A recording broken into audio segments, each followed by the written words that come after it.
us and other conflicts. One that is available for education, one we can all be proud of. Many have expressed their concern against Thomas Cloud Park, myself included. A majority of the Parks and Rec Board have even expressed their concerns on August 15th. This was not conveyed here at the last work session meeting. The Parks and Rec Master Plan on page 42 mentions Gary Sherman Park and the Veterans Memorial.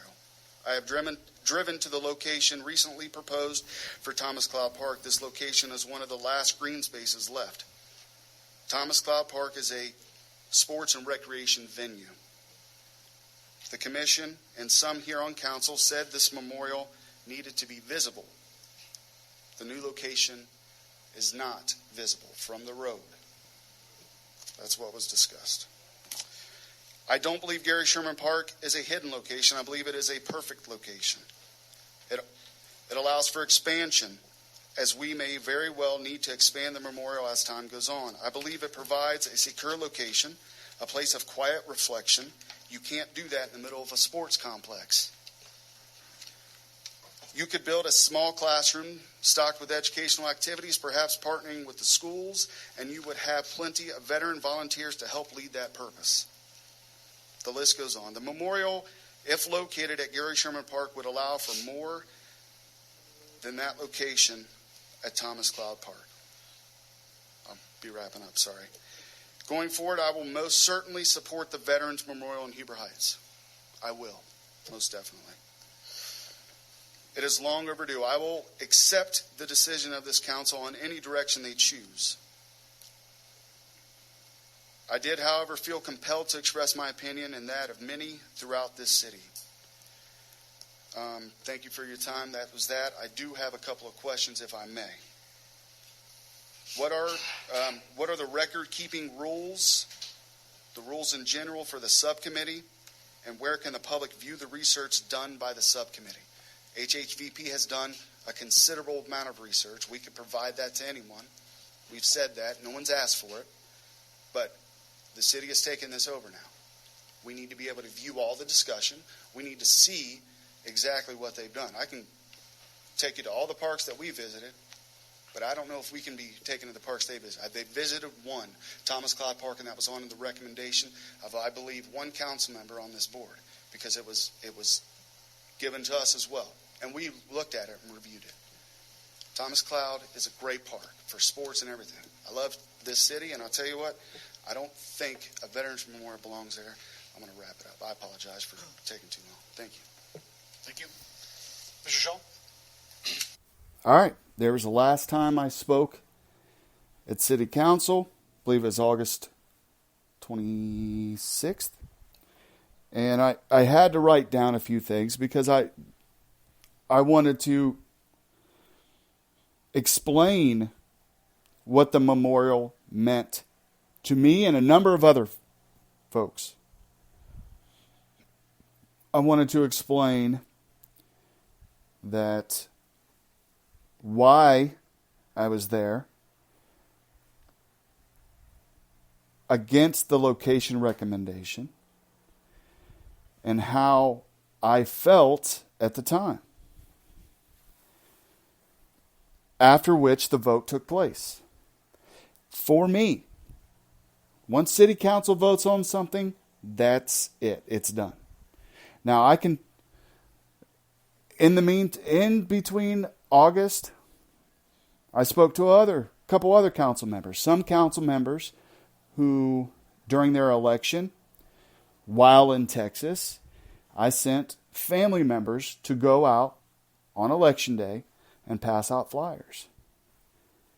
Not because I wanted this to be done or for anything, because I thought they were going to be a council member who was honest and who was going to go to council not to get along, phone's ringing, not to get along with everybody, but not to get along with everybody, but to do what was right. Now, I was told in the month of August by this council person that yes, I understand what you're saying, Matt, and I agree with you. And that's why I voted the way I did, and it's why I continue to. Didn't happen that night. Didn't happen that night. There was an amendment provided by Seth Morgan. That was a fair amendment. That did not take Thomas Cloud Park out of the equation, but said, let's do more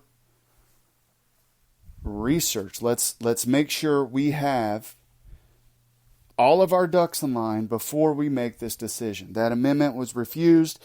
They voted, and the memorial will be placed at Thomas Cloud Park. So,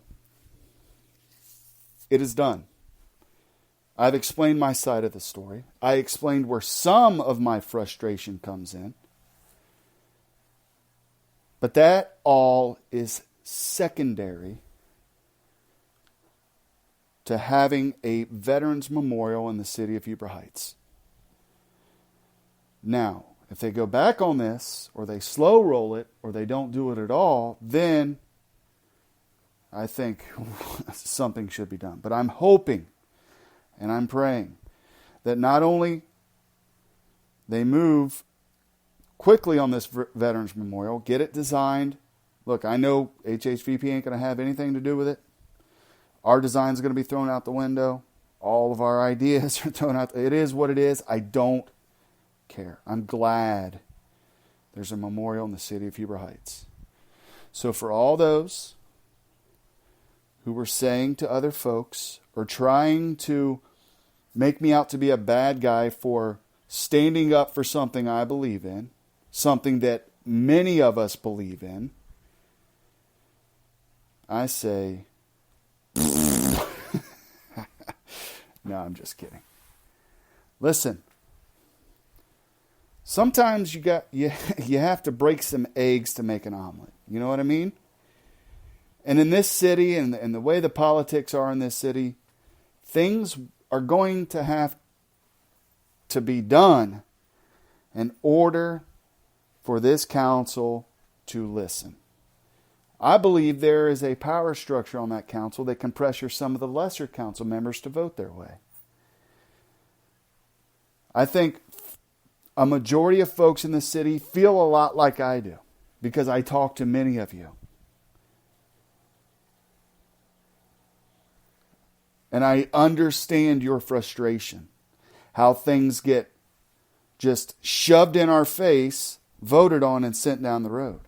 Now, as much as I want to talk about the land deal today on this podcast, I'm not going to. Other than to say, why did it have to be voted on as an emergency? Why was it rushed through the way it was? That really stands out to me. Not that, I mean, as much as $3.7 million is a heck of a lot of money, things could go a certain way. But why was it rushed through so quickly? No one was buying the land, were they? So it wasn't like we got to hurry up and get this land bought before somebody comes in and swoops it up, right? It wasn't that situation. Because if it was, then someone else is buying the land, a private company. We might want to let them do that and let them develop it. I don't know. I don't understand it. I just know something feels off about rushing it through like that. The residents didn't have a chance to say anything. The residents didn't have a chance to weigh in. Now, there are folks weighing in online on Brick City Town Hall that I've saw. But it's not going to do any good. The deal's done. It's been voted on. It's down the road. So, having said all this throughout the entire 40-minute podcast, having said all that is to get to what I'm about to say right now. Heber Heights will only grow in a positive direction if you get involved. It will only grow in a positive direction if you get others involved. If we join together, now we're all not going to agree on everything, and there are going to be debates, maybe even arguments. But let's keep it on the issues. Let's not get personal. It's not about being personal. It's about holding our elected officials accountable. And if they're not doing the job that we want them to do, we find others who will do it the way we want it done. This city is very important to me, as I know it is very important to you. So we all have to work together, and we all have to keep them accountable. Do not let them get away with some of the things that they've been getting away with, like controlling the message, like making decisions, spending thousands of dollars on studies only to go in the reverse direction. Don't spend the money on the studies if you're already going to make a decision on things. It's ridiculous. It's a waste of money. 17 grand out the door of your tax dollars on a study that they don't listen to. All right. Ladies and gentlemen, I think there is more to come. Real quick, let's talk about the work session tonight, shall we? One of the things that I saw as item B, directly after the city manager report. This is for the work session of September 3rd, 2019 at 6 p.m., 6131 Taylorsville Road at the council chambers. Like I said, be there, be nowhere. Lexington Place discussion for the residents. There is a Facebook page, Lexington Place residents. When I was moving back to Huber Heights, we're looking for places to build a house, and Lexington Place was something that we looked at. So we joined the page. Now, there's a lot of things happening in and around Lexington Place and all the homes being built over there that are frustrating residents. So you may want to pay attention to that and see how council addresses the issues. See how council has previously answered these issues. And those folks may need some of us to get behind them to help them. Because if we don't get behind folks like that, when we need things, nobody's going to get behind us.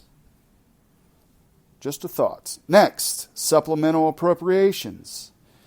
What that says is the supplemental appropriations are for the following purposes.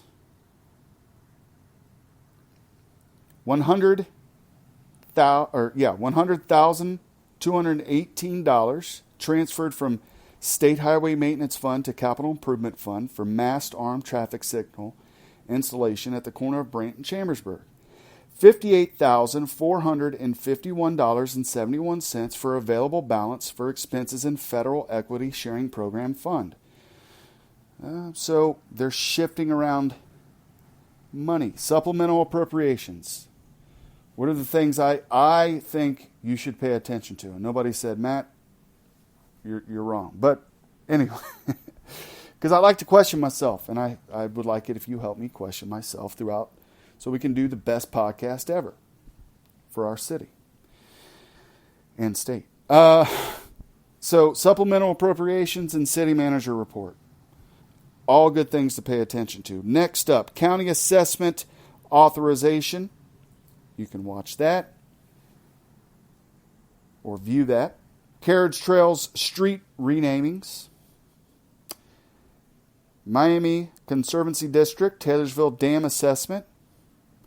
City dog park update, which is nice because I have a dog. I'd like to take him to the dog park. Which, by the way, brings me to the point that I would like to make. Because I don't understand this. We have a Park and Recs board. Why do we need separate committees to deal with park situations, dog parks, veteran memorials in the parks? I don't understand that. I mean, look, I'm happy that there's a Military and Veterans Commission. I think they can do wonderful things to help veterans within Huber Heights to connect with other veterans groups like the Montgomery County Veterans Administration and the VA and just a number of things that group can do.